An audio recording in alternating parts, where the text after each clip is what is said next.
In this video, I will give you an extensive overview of Microsoft Fabric pipelines that will get you started with this amazing data engineering tool.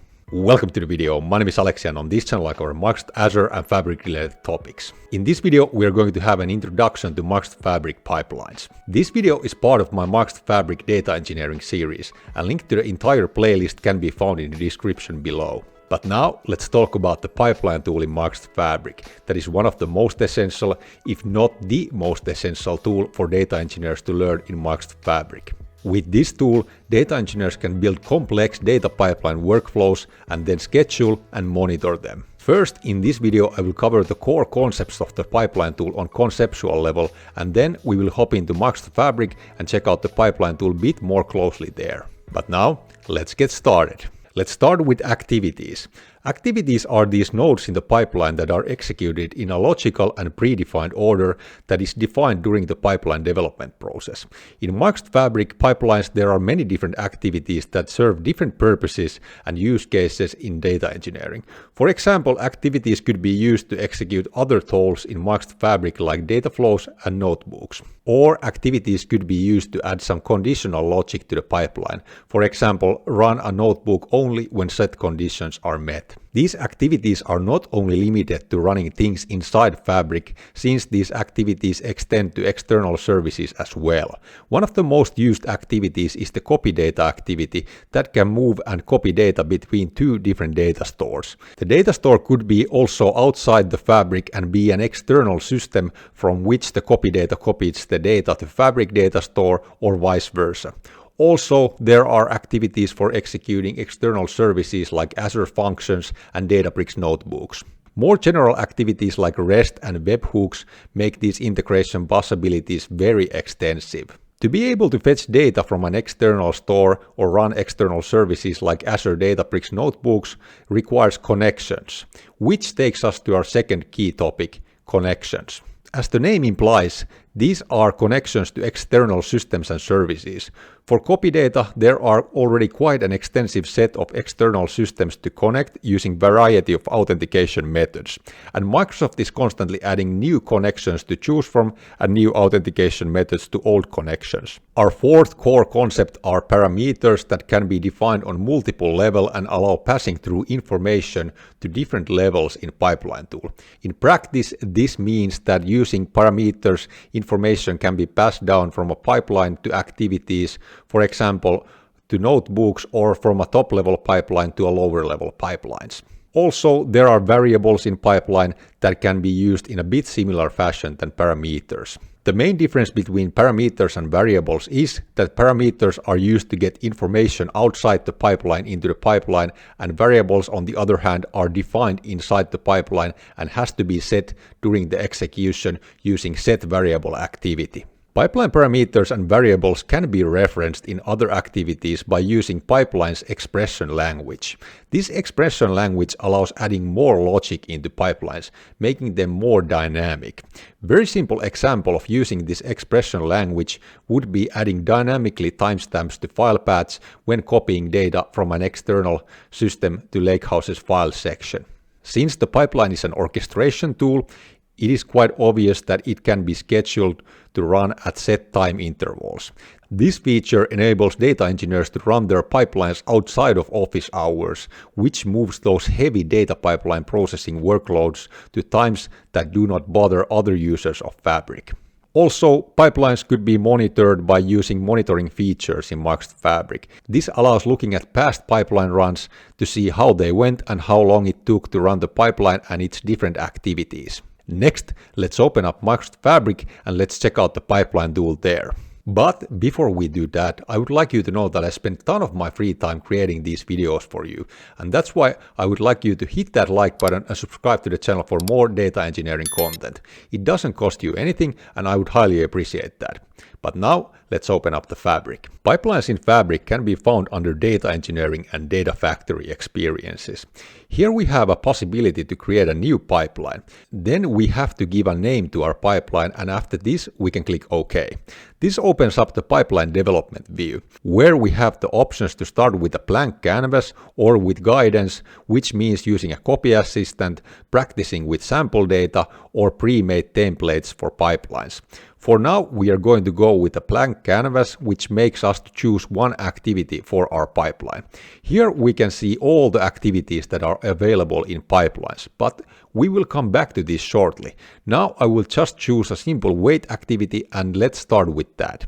Now we are in the actual pipeline development canvas. To this canvas, we would start to add other activities and start to build our data pipeline. Before we add other activities, let's check out the tabs in the top bar of this view. Let's start with the Home tab. In this tab, we can find possibilities to save our pipeline, adjust the settings, validate our pipeline, which means checking that everything is configured correctly. Also, in this tab, we can run our pipeline or schedule our pipeline run at given time intervals. By clicking the Schedule button, we can define the time interval when we want our pipeline to run. At the time of recording this video, this is the only way how pipeline run can be triggered, but according to Microsoft, new triggers will be added in near future that would allow running pipelines based on an event like file creation. Next in this bar, we have the possibility to view run history for this pipeline. That is empty for now since this is a completely new pipeline. After that, we have few very commonly used activities that we are going to come back to very shortly. Under the Run tab, we can find the same buttons that we already had in the Home tab. In the View tab, we have some features to align and fit our pipeline to our development canvas. Also, we have the possibility to view JSON code for our pipeline, since on the background our pipeline is defined as JSON, and this is the way how you would see the pipeline objects in version control like Git if you are using that. Directly modifying this JSON could be tricky, but it allows you to do very efficient bulk change operation to your pipelines if you know what you're doing. Now let's open up the most juicy tab, which is of course the Activity tab. In this tab we can find all our activities that we can add to the pipeline. We are not going to go through all of these activities in this video, since we are going to have a dedicated videos for the most important and used activities. Now let's just do a quick overview of these activities. We can see that we have some other Fabric tools like data flows and notebooks as activities here. This means that we can run those tools as part of our data pipeline logic. Also, we have some control activities like if conditions, loops, and so on available here that would allow us to add an extra layer of logic to our pipelines. Some of you might recognize a Databricks icon here, which means that we can run Databricks notebooks as part of our pipelines as well. Under these three dots, we can find a bunch of more activities. For now, we only have a wait activity in our pipeline that would just wait a set amount of seconds before completing. Now let's drop another activity to the canvas and let's see how we can chain these activities together to form a logical flow to our pipeline. Let's drop in a copy data activity that would copy data from some source to some destination. And now we have two activities on our canvas, and by hovering our mouse over these activities, we can see these small icons appear on the right side of the activity.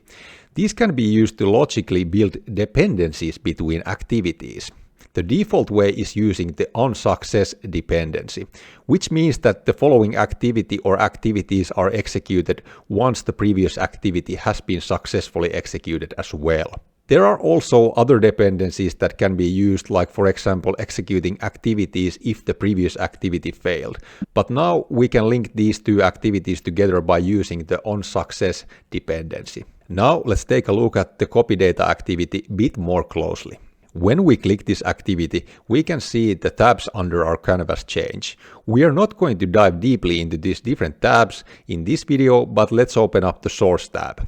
As a default, our copy activity uses Fabric workspace data stores like lakehouses, data warehouses, or KQL databases. Now let's change this data store type to external, and here we can see that now we would have to define a connection that we talked about earlier, since we would be using an external data store. Under this connection selection, we can see a few connections that I have already made to this workspace, but now let's click to the New button and define a new connection. Here we can see the list of connections that are currently available in Fabric. By using this connection feature, we would be able to create connections to these systems and data stores and would be able to read or write data to those systems or data stores. But for now, let's not create any new connections here. If we click somewhere to the blank area of the canvas, this would show us some different tabs under the canvas. Here we can find the parameter tab that would allow us to create parameters for our pipeline. We can see that we have many different data types available for our parameters. Next to our parameters tab, we have the variable tab, and here we could define new variables to our pipeline, and also for those we have few different data types to choose from.